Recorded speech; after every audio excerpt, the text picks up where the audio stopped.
जब सत्ता की ताकत के सामने सवाल कमजोर पड़ जाए तो आवाज बुलंद करनी पड़ती है। बोल कि लब आजाद है तेरे। न्यूज क्लिक पर मेरे साथ। बोल के लब आजाद है तेरे, बोल ज़बां अब तक तेरी है। नमस्कार, बोल के लब आजाद है तेरे। मैं अभिसार शर्मा। क्या मध्य प्रदेश और गुजरात कोरोना संकट के खिलाफ भारत की लड़ाई को कमजोर कर रहे हैं? जी हां, इन दो राज्यों की तरफ किसी का ध्यान नहीं गया है, ना मीडिया का ना हुक्मरानों का, क्योंकि सारा का सारा ध्यान महाराष्ट्र पर है और महाराष्ट्र के जरिए कहीं ना कहीं सत्ता की चाबी हथियाने पर है। किसी का ध्यान इस बात पर नहीं जा रहा है कि ये दो राज्य कहीं ना कहीं भारत की जो लड़ाई है कोरोना की के खिलाफ, उसको लेकर लड़ाई को कमजोर कर रहे हैं। मैं सिलसिलेवार तरीके से आपको बताना चाहता हूं। सबसे पहले इस खबर पर गौर कीजिए। इस खबर के मुताबिक एक दिन में मध्य प्रदेश में कोरोना के केसेस में जो बढ़ोतरी हुई है वो रिकॉर्ड बढ़ोतरी हुई है। स्क्रीन पर COVID-19 Madhya Pradesh with 361 new cases sets single day record 244 in Indore alone। सिर्फ इंदौर में 244 केसेस की बढ़ोतरी, और ये एक दिन की बात कर रहे हैं। खबर क्या कहती है? Madhya Pradesh recorded huge surge in COVID-19 infections with 361 new cases reported on Thursday, the highest single day figure for any state so far. With the coronavirus crisis worsening in Gujarat as well, and Maharashtra continuing to report big numbers, new virus cases from across the country rose to 1,260, the second highest for a single day so far. यह खबर यह कहती है कि महाराष्ट्र में स्थिति दूभर बनी हुई है, मगर मध्य प्रदेश और गुजरात, ये दो राज्य लगातार हालात यहां पर बद से बदतर होते जा रहे हैं। मध्य प्रदेश की पृष्ठभूमि में क्या हुआ आपको मुझे बताने की जरूरत नहीं है। जब इस जंग का सामना पूरा देश कर रहा था, वहां पर सत्ता परिवर्तन हो जाता है। नतीजा यह कि आज की तारीख में मध्य प्रदेश में कोई स्वास्थ्य मंत्री नहीं है। शिवराज सिंह चौहान, जो कि एक एबल एडमिनिस्ट्रेटर हैं, कम से कम 13 साल जो वो सत्ता में रहे, उसने इस बात को प्रमाणित किया, वो इस संकट का सामना करने में इस वक्त पूरी तरह से नाकाम साबित हो रहे हैं। और एक और जो खबर सामने आई है, जो कि दैनिक भास्कर ने चलाई है, यह अपने आप में बहुत चिंताजनक है। यह खबर क्या कहती है आपकी स्क्रीन पर? 10 किलो के पैकेट से निकल रहा है 2 से 3 किलो कम आटा। लोगों में हंगामा, यानी कि लोगों को जो सहायता पहुंचाई जा रही है उसमें भी घपला हो रहा है। कम से कम दैनिक भास्कर की खबर बता रही है, और यह खबर मैं आपको पढ़ के सुनाना चाहूंगा। साथ ही मैं आपको बता दूं, इस पर कांग्रेस की भी प्रतिक्रिया होगी और मध्य प्रदेश सरकार की भी प्रतिक्रिया। यह खबर क्या कहती है, मैं आपको पढ़ के सुना रहा हूं। कोरोना संक्रमण की महामारी से जूझ रहे जरूरतमंदों के हिस्से में राशन में भी गड़बड़ी करने से अधिकारी नहीं चूक रहे। ग्वालियर की खबर है यह। प्रदेश सरकार द्वारा शुरू की गई 10 किलो आटा की योजना के लिए नागरिक खाद्य आपूर्ति विभाग द्वारा तैयार किए गए 10 किलो आटे के कट्टों में से 2 से 3 किलो का आटा कम निकल रहा है। हालांकि गड़बड़ी पकड़े जाने के बाद 1 किलो आटा कम होने की बात विभाग के अधिकारी खुद स्वीकार रहे हैं। जिला आपूर्ति नियंत्रक चंद्रभान सिंह ने कहा कि 100 किलो गेहूं देने के बदले फ्लोर मिल संचालकों ने 90 किलो आटा दिया है। मैंने मध्य प्रदेश सरकार से संपर्क किया, उनका क्या कहना आपकी स्क्रीन पर। मध्य प्रदेश सरकार ने आधिकारिक तौर पर न्यूज क्लिक के सवाल का जवाब नहीं दिया, मगर उनका कहना है कि वो मामले की जांच कर रहे हैं। ये आटे के गायब होने का मामला नहीं है, बल्कि महज प्रशासनिक त्रुटि का मामला है। यानी कि किसी ने कुछ बेवकूफी की, उसी का परिणाम यह सामने दिखाई दे रहा है। जाहिर सी बात है, कांग्रेस ने इस मुद्दे को दबोच लिया है। कांग्रेस इस मुद्दे पर क्या कह रहा है, आइए सुनते हैं कांग्रेस के प्रवक्ता पंकज शर्मा की बात। मध्य प्रदेश का इस वक्त सबसे बड़ा दुर्भाग्य यह है कि सेंधमारी के जरिए जो सरकार सत्ता में आई है, वो सिर्फ एक व्यक्ति शिवराज सिंह चौहान के भरोसे चल रही है। बाकी सब अधिकारी उस सत्ता को चला रहे हैं और जनप्रतिनिधियों की कोई भी भूमिका, कोई भी इन्वॉल्वमेंट सरकार चलाने में नहीं है। अगर जनप्रतिनिधियों का कोई भी इन्वॉल्वमेंट होता तो इस तरह की बात सामने आने का सवाल ही पैदा नहीं होता। क्योंकि अधिकारियों को तो जनता के पास वोट लेने जाना नहीं होता है, तो वो इंतजार करते हैं कि कोई ना कोई प्राकृतिक आपदा आए और उसमें जब अतिरिक्त धनराशि खर्च हो तो उनका भी काम चले। अब मान लीजिए एक थैली में 2 किलो आटा भी कम है, तो इसका मतलब ये हुआ कि 40 रुपए प्रति थैली की लूट की जा रही है। लाखों थैलियां आटे की बट रही हैं, तो अंदाज लगा लीजिए कि कितना बड़ा, कितने सैकड़ों करोड़ का ये घोटाला है। बात यहां कुछ और है। इस खबर के मुताबिक इंदौर में जितने भी केसेस हुए उनमें से एक का भी लिंक तबलीगी जमात से नहीं है। यानी कि मध्य प्रदेश में जितने भी बड़े केसेस सामने उभर कर आ रहे हैं और इंदौर जो कि एक बहुत बड़ा हॉटस्पॉट बना हुआ है, उसमें एक भी तबलीगी जमात का केस नहीं है। यानी कि मध्य प्रदेश प्रशासन के पास तबलीगी जमात को पर दोष मढ़ने के लिए भी अब वजह नहीं है, क्योंकि जैसे मैंने आपको बताया इस खबर के मुताबिक यहां पर एक भी लिंक तबलीगी जमात का नहीं है। तो ऐसा क्यों हुआ? क्या यह सवाल नहीं पूछा जाना चाहिए? क्योंकि यह एकमात्र राज्य है जहां की प्रमुख स्वास्थ्य सचिव ने अपने बेटे के ट्रैवल हिस्ट्री को छुपाया। इनके बेटे अमेरिका से आए, कोरोना वायरस से संक्रमित थे। नतीजा क्या हुआ?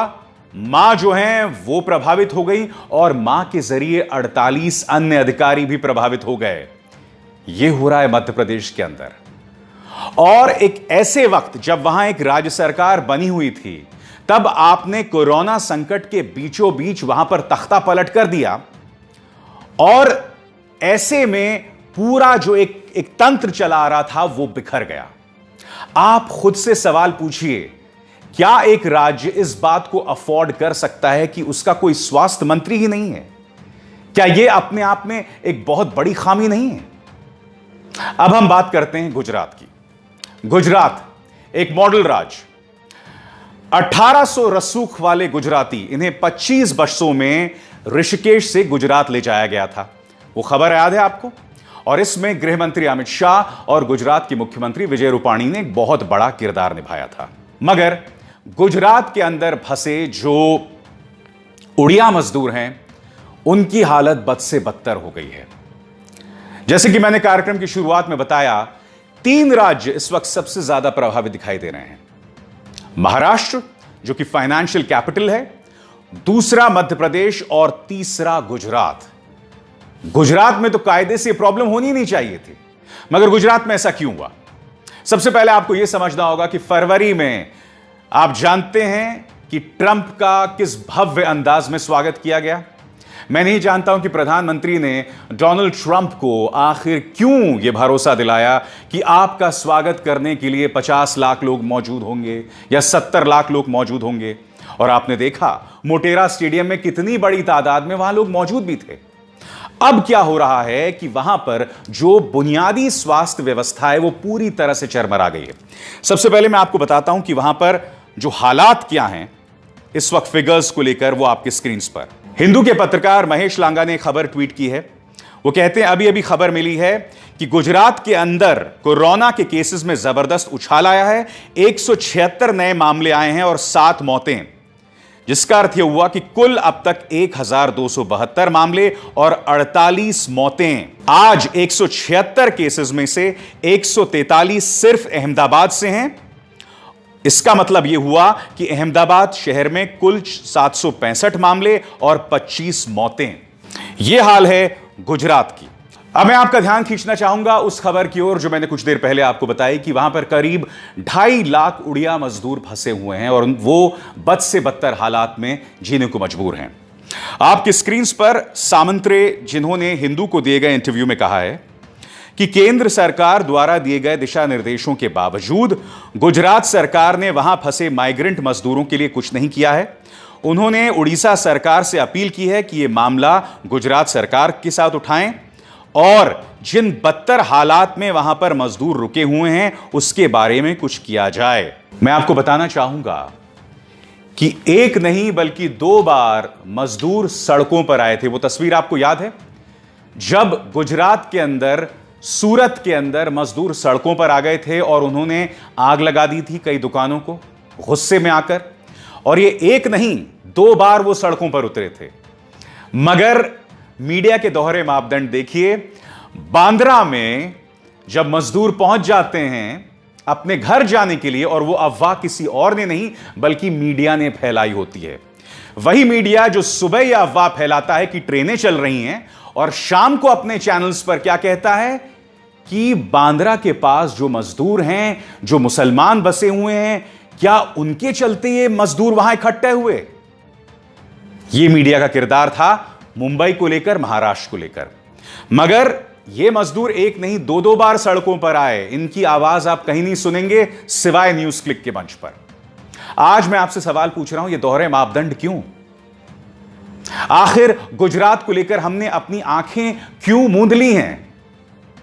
मैं आपको बताना चाहूंगा इस मुद्दे पर विदेश मंत्रालय के पूर्व राजनयिक और प्रवक्ता एम्बेसडर केसी सिंह क्या कह रहे हैं। एम्बेसडर केसी सिंह कहते हैं, मैंने बार बार लिखा है कि जब विश्व स्वास्थ्य संगठन ने 11 मार्च को कोरोना संकट को पैंडेमिक घोषित कर दिया था, 11 मार्च को, तो आने वाले कुछ दिनों तक भारतीय जनता पार्टी लगातार मध्य प्रदेश में सत्ता परिवर्तन की कोशिश करती रही। नतीजा क्या हुआ कि हमने बहुत बेशकीमती वक्त बर्बाद कर दिया।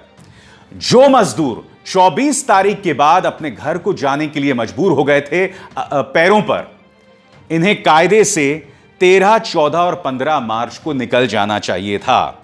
एम्बेसडर सिंह और क्या कहते हैं?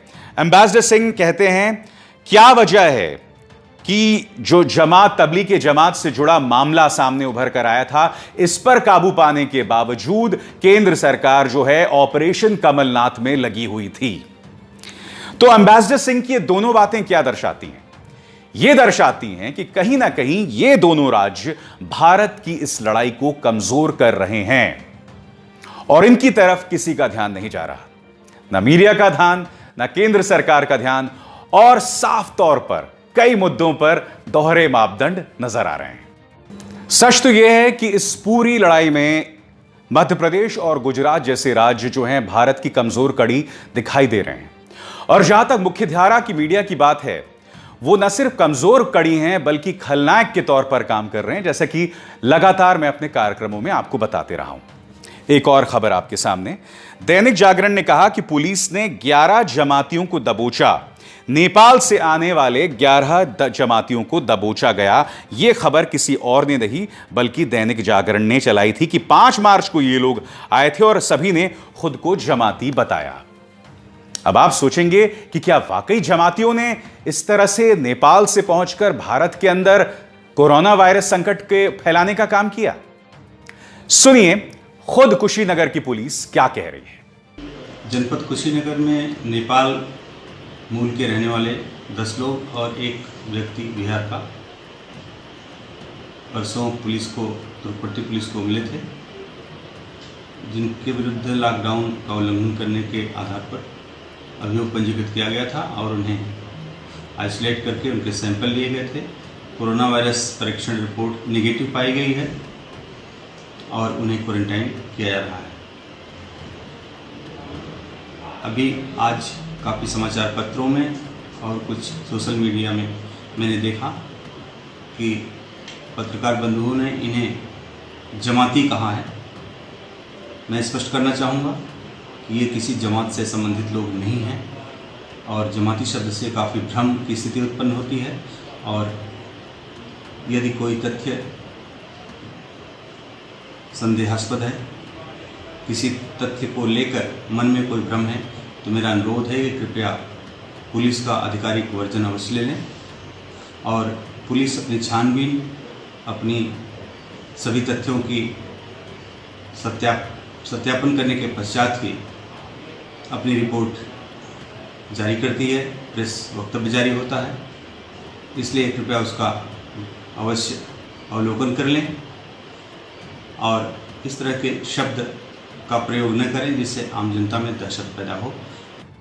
तो देखा आपने, कोई और नहीं बल्कि खुद पुलिस जो है पर्दाफाश कर रही है मीडिया के झूठ का, मीडिया की गलत बयानी का।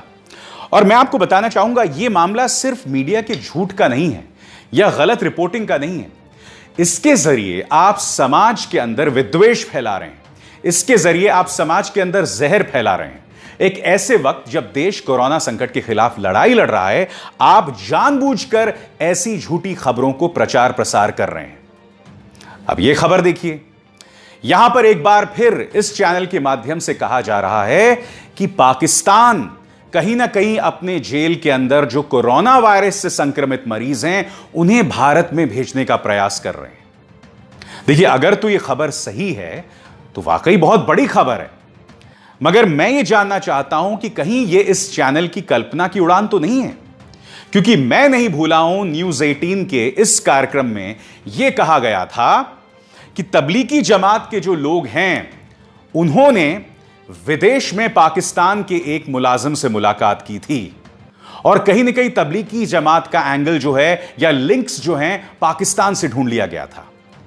उस खबर को एक हफ्ते से ज्यादा का वक्त हो गया था। मैंने, आपको याद होगा, अपने कार्यक्रम में कहा था कि यह बहुत बड़ी खबर है अगर ऐसा दावा किया जा रहा है कि अगर तबलीगी जमात पाकिस्तान के साथ मिलकर हमारे देश में कोरोना का संकट फैला रहे हैं। दिल्ली पुलिस ने आज तक उस खबर पर कुछ नहीं कहा। तो ये तीनों खबरें जो मैंने आपको बताई हैं, पहली खबर को लेकर आप जानते हैं पर्दाफाश कर दिया खुद उत्तर प्रदेश पुलिस ने दैनिक जागरण का। अभी जो बाकी दो खबरें हैं जिसमें पाकिस्तान का लिंक है, मैं जानना चाहता हूं दिल्ली पुलिस क्या आधिकारिक तौर पर इस खबर की पुष्टि करेगी, और अगर यह खबर झूठी है तो आखिर क्या कार्रवाई करेंगे आप इन चैनल्स पर। बोल की लब आजाद है तेरे में बस इतना ही। मेरे आप सबसे अपील कि इस कार्यक्रम को ज्यादा से ज्यादा लोगों तक पहुंचाएं, इसे लाइक करें, शेयर करें और न्यूज़ क्लिक के हमारे चैनल को सब्सक्राइब करें। अभिसार शर्मा को दीजिए इजाजत। नमस्कार।